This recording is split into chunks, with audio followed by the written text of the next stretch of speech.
All right, welcome to Old White Merc Guy. I was working on a video today. I got this old boat trailer that I power washed and I gotta put out front, put up for sale. And I had the power washer out here, and so I thought I'd do a video power washing this one car I've been working on. And it's part of the reason that the name of the channel is Old White Merc Guy. So we might as well just turn to it here. But unfortunately, the camera overheated, and I mean, this car was black. It was so dirty. I hadn't been washed in like 10 years. And I thought, I'll just do a, power wash video on it or whatever. Well, it's hot out. It's in the 90s today, and the camera evidently overheated, and I don't know, somehow I lost all the footage. So this is what we're looking at here. She's got a few dents and stuff. The thing was sideswiped. But it's a 68 Mercury Cougar. It's not an XR7, just a regular Cougar. Had the 302 in it.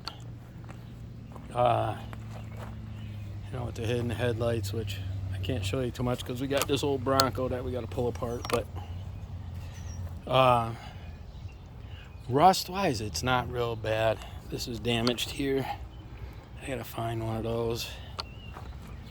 My dad bought this, I think, back in the early, I'm guessing in the early 80s. And someone just pulled in. His wife drove it for a little while, and then when his stepdaughter, or my stepsister, got her driver's license, she started driving it. Oh, okay. I didn't know if you're having a problem with your truck. No. Okay. So yeah. So my stepsister started driving it. She got her license, and hopefully she's not going to watch this video, but it would appear if she hit everything but the lottery. But I can't necessarily say it's her fault. The trunk lid is smashed up here. I got hit, which in turn, this got hit right in here. So it's bumped in a little. Of course, the trunk lid's popped up. You can buy them new, but they're pretty expensive. I think they're around $800. Well, with the shipping. You can see it's bumped up on this side. So I don't know how much this is pushed in, especially like right in here. Otherwise, it's got a trailer hitch on it. The rear valance is decent. The taillights do work. I mean, I haven't used them in a little while, but they do work. This side here, we do have a little rust in this rear quarter right here. And the bottom. This car was fixed once before. You can see it's got some old Bondo on there. It's got some old bias ply tires on it. With the original hubcaps. I think I got all 4 original hubcaps. All your dings from the parking lot and the door there. We got a little rust on the bottom here. And the bottom of that quarter, that fender. We got some in the front here by the light. See, that's all bubbled out. So, like I say, obviously this was all fixed once, and I don't know if the whole car was repainted or not. These came off another car I got, the Magnum 500s. So when I replaced a couple of them, I just put these on here, just so it looked kind of cool. The doors work real nice. The interior, I gutted this thing. I think it was a couple years ago now. The dash is, let's see here. There's a little rust in the floor right there, but of course you can buy those panels. And then the dash is a little rough. Other than that, it's not bad. Car has 112,000 miles on it. It is an automatic. I don't know if you can see it over there. There it is. Got the headers for it.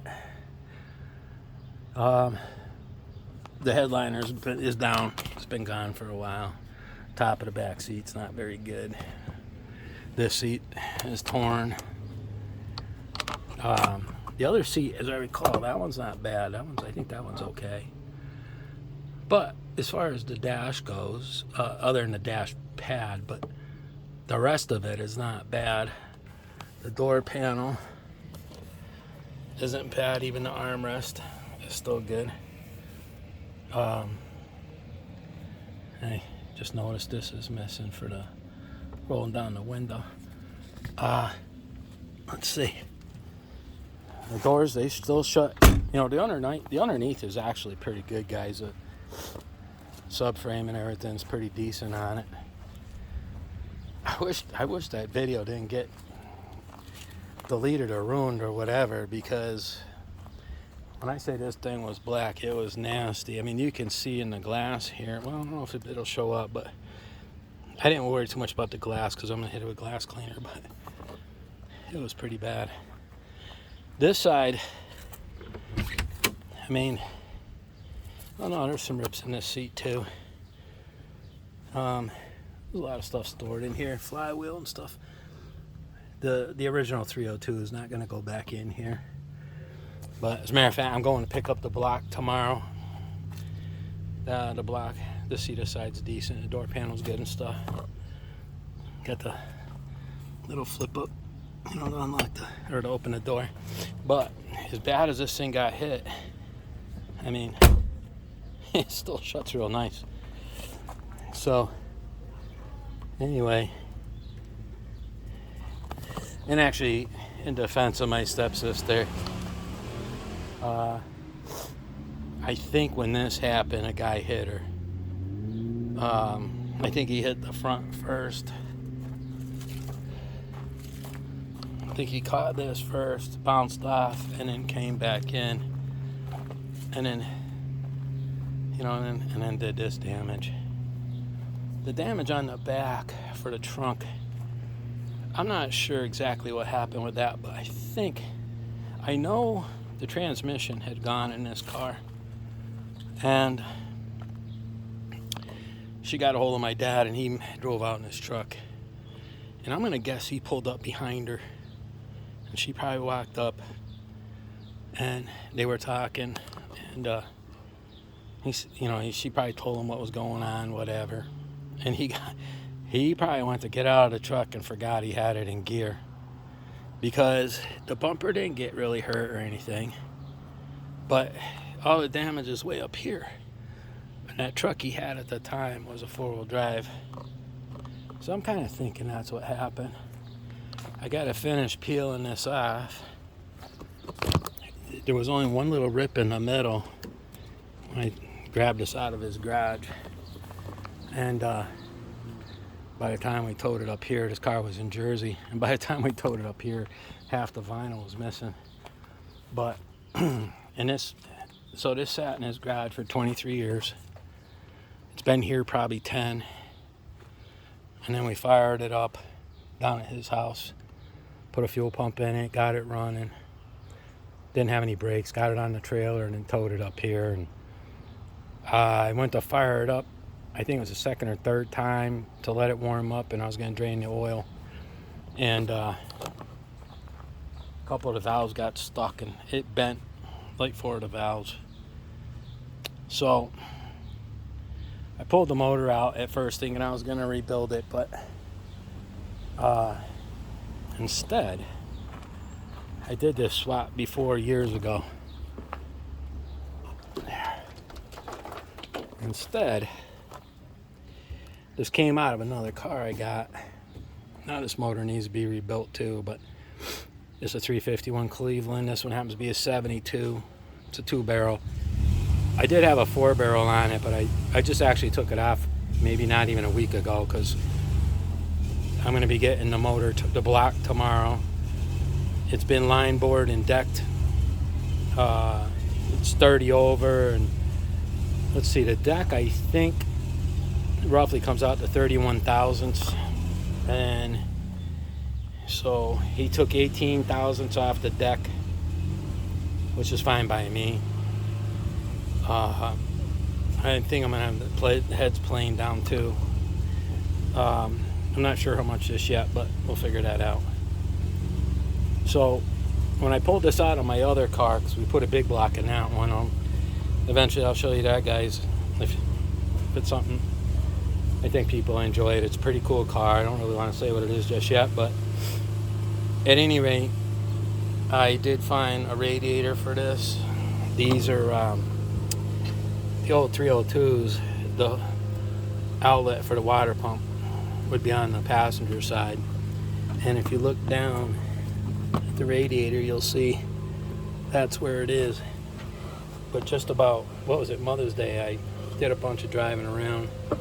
One of the things I grabbed was, I forget what they call that radiator, something cool, I forget now. It is like brand new. The guy only used it for a few months.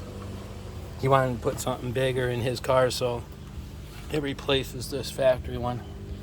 So what happened was the Cleveland, I don't know when Ford started doing it. I think some are like 69. I think some of the FEs too, your 390s and stuff.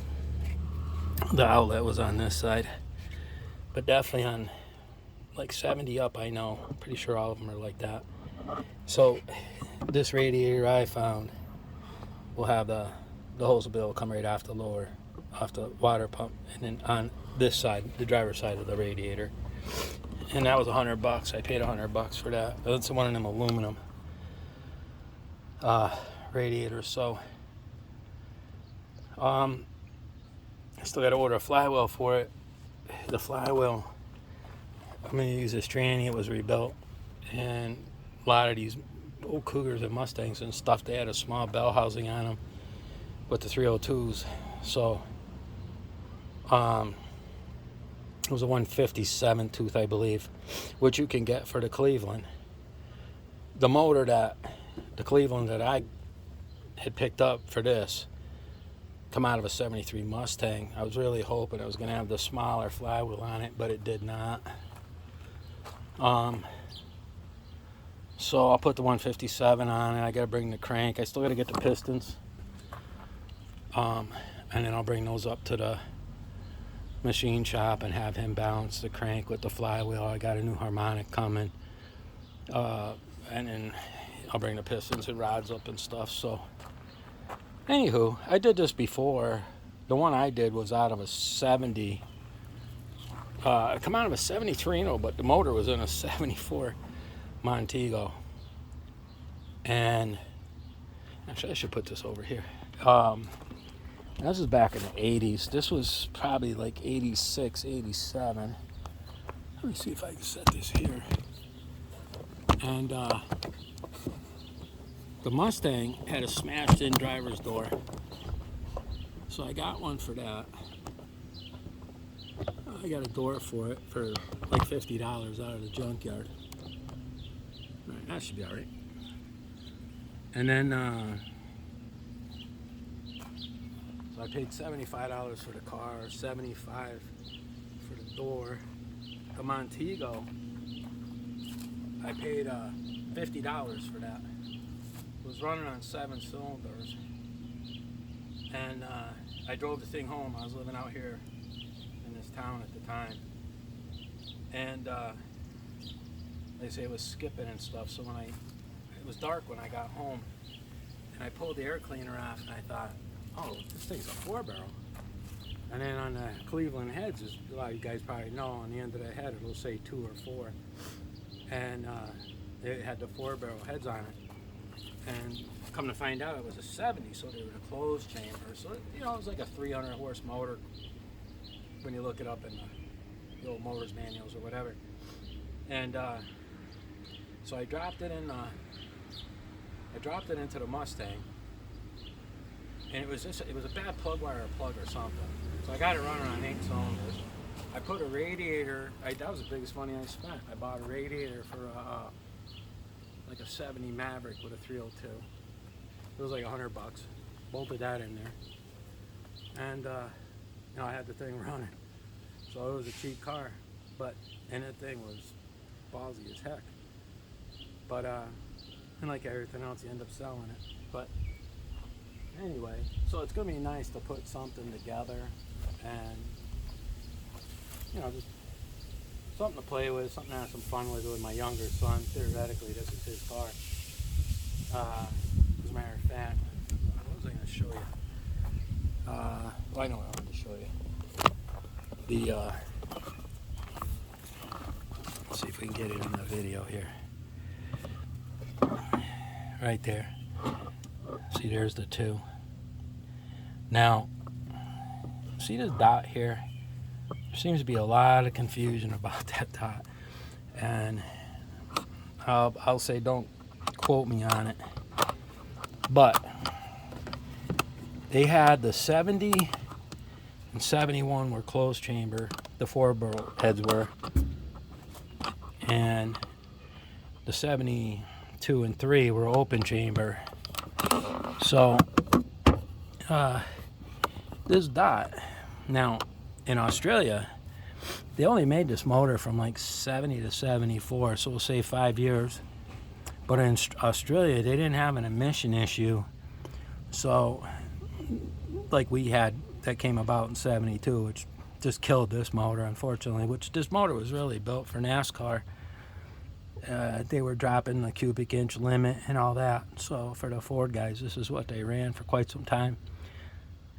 In Australia, they made these motors up until the 80s, I think, at least.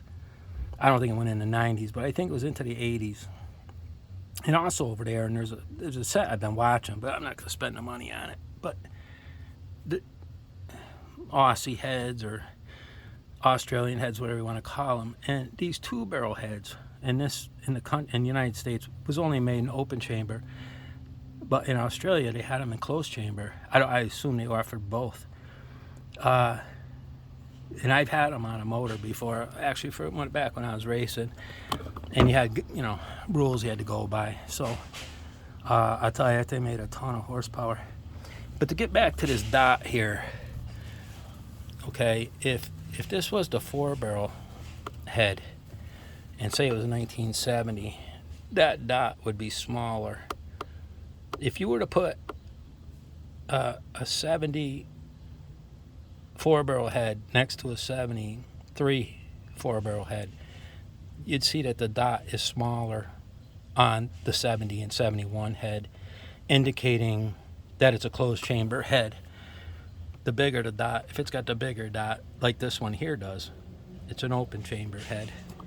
Now, you guys feel free to comment on that, but that's always been my understanding on those. So anyway, I got a little work ahead of me. I got to clean the inside of this up. You do have a little rust right in here. That I might have to try to do something with. I got a little on the other side over there too. But like I say, overall, structurally, the car is pretty sound. And then I don't know yet if I'm going to have the machine shop put the motor together or if I'm going to do it myself. I haven't decided. There's a lot of projects around here, which I can show you this one. And this is my son's truck. One of them, anyway. It's a 96. I'm trying not to go too far here because I don't want the other car to show. But, which I'll do a video on before too long. Hopefully I'll power wash it in the video. The camera won't overheat. But, yeah, he was driving this for a while. It's really not a bad truck. 96, it's got the 5.0, well, it had the 5.0 in it. And he's having a problem at the front end. I think we got a bad, I don't think it's a wheel bearing. There's something going on with this hub on this side here. And it hangs up and it jerks the wheel.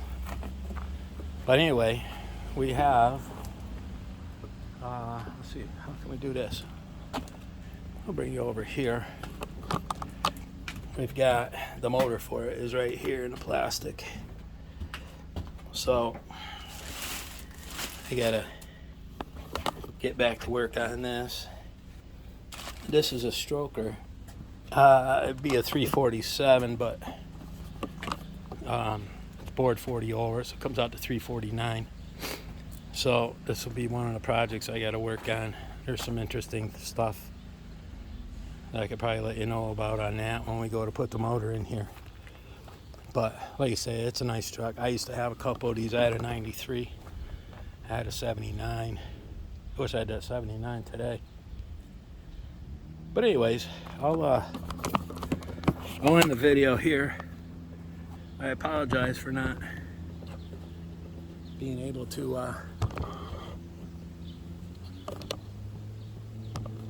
kind of hard to see there. Apologize on you missing out on the power wash part. I think it would have been pretty cool. I don't mind watching people power wash old cars. I think it's kind of cool. But I learned something new, that this phone, or what I use a phone, evidently if it gets too hot, it shuts off. And I think what happened was I didn't know it. So I was power washing the other side, and I went to grab the phone to say, hey, blah, blah, blah. And the screen was black. So I hit a button, and it said that the camera had shut off because it had got too hot. And then I think I went to hit the video button, and it said video, resume video, or something like that. Well, I was going to take a little break. Like I say, it's 90-something degrees out today. So I thought, well, I'll take a little break. So I just hit back up to like go to the main screen. Evidently, I erased the video. It didn't save it.